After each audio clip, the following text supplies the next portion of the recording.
Hi there, today we'll be talking about farming. We use the term farming within our industry because working in a particular area of our suburb is exactly the same as what farmers do when they're growing crops. We have to get prepared, we've got to turn the soil over, fertilise, get the seed in the ground, water it, look after it, nurture it, and then one day we eventually get a crop out of it. That's why we use that term. Now, we're going to work through today the different options you have available to you. If you're going to be a specialist in your area and be able to convince your potential clients that you're going to be a specialist, you can't do it by not knowing your patch or not knowing your area. You really need to go to really great sources to get that information. One of the best is the Australian Bureau of Statistics. From there, you can get all the information about your property area, how many people live in the suburb, how many are male, how many are female, age groups, where they work, what their monthly mortgages, etc. This is a wealth of information that really helps you stamp yourself as a specialist when you're working with your vendors. I just want to give you an example now of one of our clients who's over in the west, Selma Murad. She's one of the sharpest agents working down around the Fremantle area. Here's an example here of the map that she's put together. She really has become a marketing specialist in her patch. And on here you'll see one colour denotes properties that are on the market, one also denotes properties that have recently sold, and then she has her listings there marked in a particular colour. These maps can be produced either by yourself, by copying Google Maps, blowing them up, etc. You can get them from local government departments. In this instance, Selma went to local council and then asked them to produce one for her. This then can sit next to your desk or certainly somewhere where you can readily see it. And when you can take a phone call from a potential client, you can go straight to your map and then start to look, and you automatically move your mind space into that area, back into your patch of where the potential client's going to be. And you can start to talk to them about that with some authority. Other source of information, over on the right-hand side, we've got all the web pages. There's the Bureau of Statistics. There's RP Data, and there are a whole lot more. Also Residex, Australian Property Monitors, Real Estate Institutes, Domain, Google, there's lots and lots of them. So I would certainly advise you to start digging for these. Don't restrict yourself to the ones that we've put up there on the screen, because there are a whole lot more out there. Information is what vendors want, but it's got to be accurate. That's why we like to stick to the ABS information, the Australian Bureau of Statistics, because it comes from the census data, and it's hard for people to say it's not accurate, or you put your own slant on it. Some of the information that does come from the ABS, when we look at it, we'll have the dwelling types. You can see here, I've just simply cut and pasted this straight from their website. You can have this either on your own laptop, so you've got the information there all the time. You can do something similar to this, but it gives you how many of the top here, we've got, as an example, how many of the homes were actually occupied on the night of the census, how many were unoccupied, whether they were separate houses or not, flats, apartments, if they were another type of dwelling. It really is a wealth of information. Then it gives you an indication there of how the suburb of Oxley in the ACT compared, you'll see in the middle there, with the rest of the ACT, and then also across Australia. One thing I'll be showing you very shortly is what we call the farming area facts. There's another source of this information on our website that we'll send you to. This is the only way one of the few ways that you can really track and get a real good indication of what's happening in your farming area. You can have all the recorded information there, so that when you're sitting and you're working with your vendors, you can show them an indication of what average sales prices are in the area. You'll see it down the bottom, what the average days on markets are. But importantly, it allows you to track your progress. It gives you an indication of where you're sitting in the marketplace, and then also how you're comparing with your competitors. There's the new listings on there, the sales in your area, whether their property's been withdrawn. And over on the right-hand side there, it will average it out for you, so that at any one time you can have a quick look at this and know exactly where you sit within your farming area. One thing we really strongly suggest that you do is to track what the other agents are doing in your area, how accurate they are with pricing, etc. The really simplest way to do this, it doesn't have to be high-tech, is to grab yourself a white binder, like we've done, this agent's done, and then just simply put on the outside of it, properties for sale in that area. So we've got written here, Oxley for sale.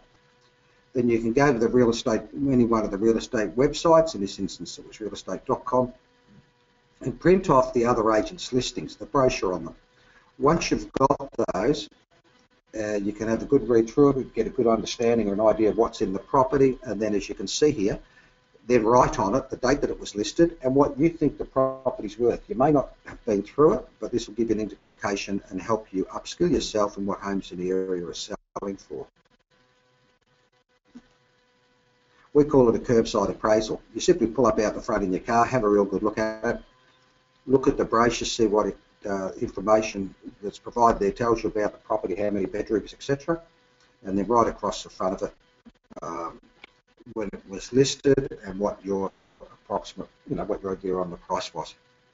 Once that property's sold, you can then open your binder again, write the sold date on it, how much it's sold for, and how many days it was sat on the market for.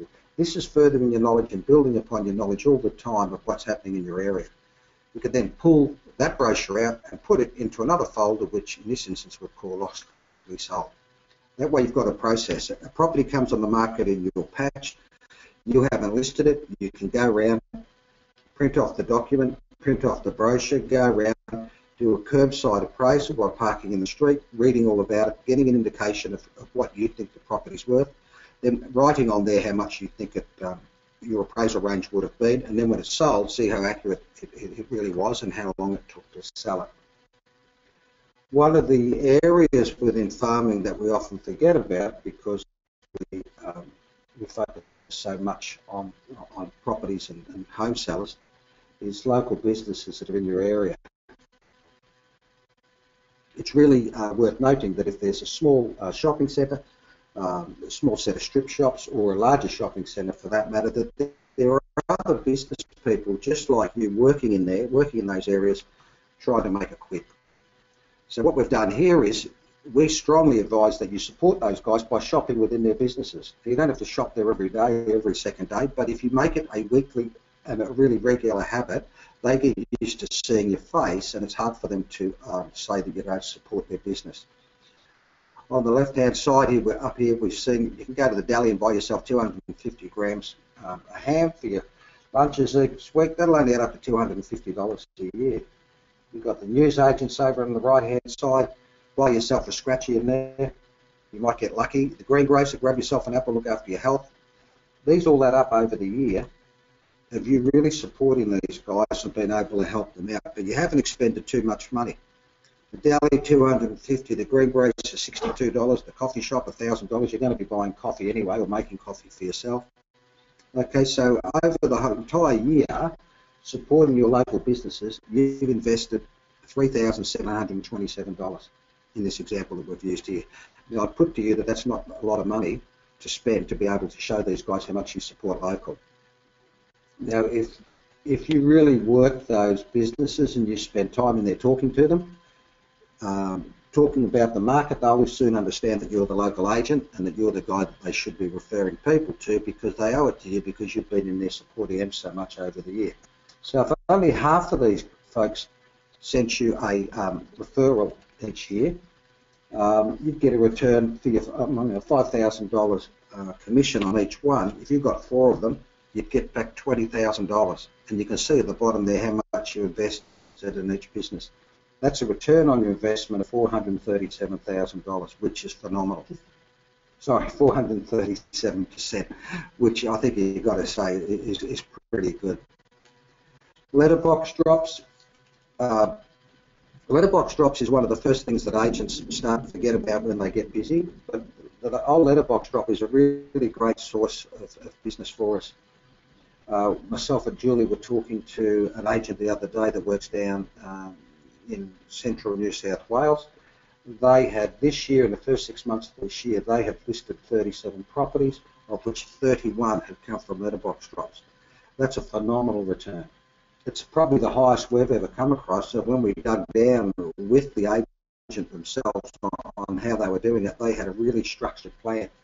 They were spending a lot of money to make sure that it went out on time, that it was really, really good quality stuff that they were putting out. but to get back 31 listings, 31 sales on, make up the numbers out of the 37 that they'd had for a 6-month period, I think is absolutely phenomenal. About 10% of their commission they invested into the letterbox drops, but gee, what a great result. If you're going to put them out, they've got to be regular, and you've got to know your area really well. I strongly advise that you put them out yourself, at least for the first month, before you start getting anybody else to put them out, because while you're out there walking the streets, you're meeting people, you're getting the feel for the neighbourhood, and really getting to know your patch. When you list a property, it's always best to do your 10 by 10 by 20 door knocks, or neighbour connections as we call them. Okay, there'll be 3 times that you knock on the neighbour's door. I would strongly advise you never knock on somebody's door unless you've got something to tell them. There's nothing worse than banging on their door saying, "Hi, I'm the local agent, do you want to sell your house?" Always pass information across to them. It's very subtle and it works extremely well and helps reinforce you as being the local area expert. The first time that we knock on their door is to let them know that the property's come on the market. So dialogue around that would be, knock on the door, the neighbour answers, "Hi, my name's Neil Williams from XYZ Real Estate. Sorry to interrupt, but just to let you know that your neighbours, Pan and Benny Smith down the road there at number 25, have decided that they're going to retire early and head off to Queensland. They have asked me to let all the neighbours know, they're a little bit busy packing now, getting ready to sell. They've asked me to let all the neighbours know that it's on the market and probably give you a first crack if you know anybody else that wants to move in the street." Anyway, I'll keep you up to date when we get a sale and how things are happening. Thanks very much for your time, and off you go. You're not there, I suggest you're not there to ask for an appraisal, you're there to start to build rapport with these people and stamp them as the local expert. Just prior to the first open home, if you knock on the door then and hand deliver this invitation we've got on the right hand side, it personalises the whole process. A lot of neighbours don't like to go to the open homes in their street, particularly if they know the vendors well, because they're concerned that the vendors will think that there's snooping or sniffing around. If they've been invited and they've got an invitation in their hand, they have no problem at all going down and have a look. This serves 2 purposes. Ideally, they will know somebody who wants to buy the house, so it helps our vendors out. And secondly, reinforces to them and gets us a chance to meet with them again that we are the local expert. This invitation that you'll see here that we've got on the screenshot here, what we're doing is the open home is from 12:15, but we're inviting the local neighbours to roll along at 12 o'clock. So they're coming to a private viewing between 12 and 12:15, and as the invitation says, then it will be open to the general public from 12:15. It just makes them feel a little bit more special. And finally, once the property's been sold, we do a knock again. When they answer the front door this time, we give them the good news and say, "Got some fantastic news. We've just sold the home for Bob and Mary, or Benny, or whoever it may be in the street, and they're heading off to Queensland. You've got some really good neighbours moving in. Their names are Don and Doreen Evans. They're moving in on the 15th. They've got a couple of little kids, and they're really looking forward to moving into the neighbourhood." So by the time the property's sold, you've had 3 contact points with the neighbours. At each and every occasion, your conversation with them has been very subtle, very cordial. It's really easy for you to deliver. And once again, the whole purpose of it is to stamp you as the local real estate expert in your area and as the area specialist.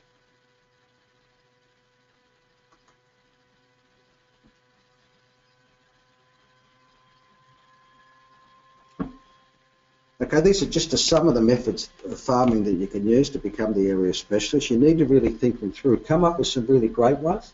These are just, a couple of them that we've used in this shot today. You can always come up with new ideas or build upon existing ideas. So look at what the other guys in the office are doing. Spend some time with them. Spend some time with your principal and with the sales managers. See what's currently available for you to use out there and get out there and get cracking. Don't ever forget the community. We need to be, if we're going to be part of the community and convince everybody and that we are, we need to get involved in it. So there are a whole lot of different areas that you can touch with. There's the Australian Red Cross, Lifesaving, etc., Scouts, and it goes on and on and on. Being part of the community is not just you talking about it, it's about you getting involved with it. If you want to be the farming expert in your area, you need to get out there and start making it happen. So anyway, that's all for today, folks. It's time to get out there and get cracking.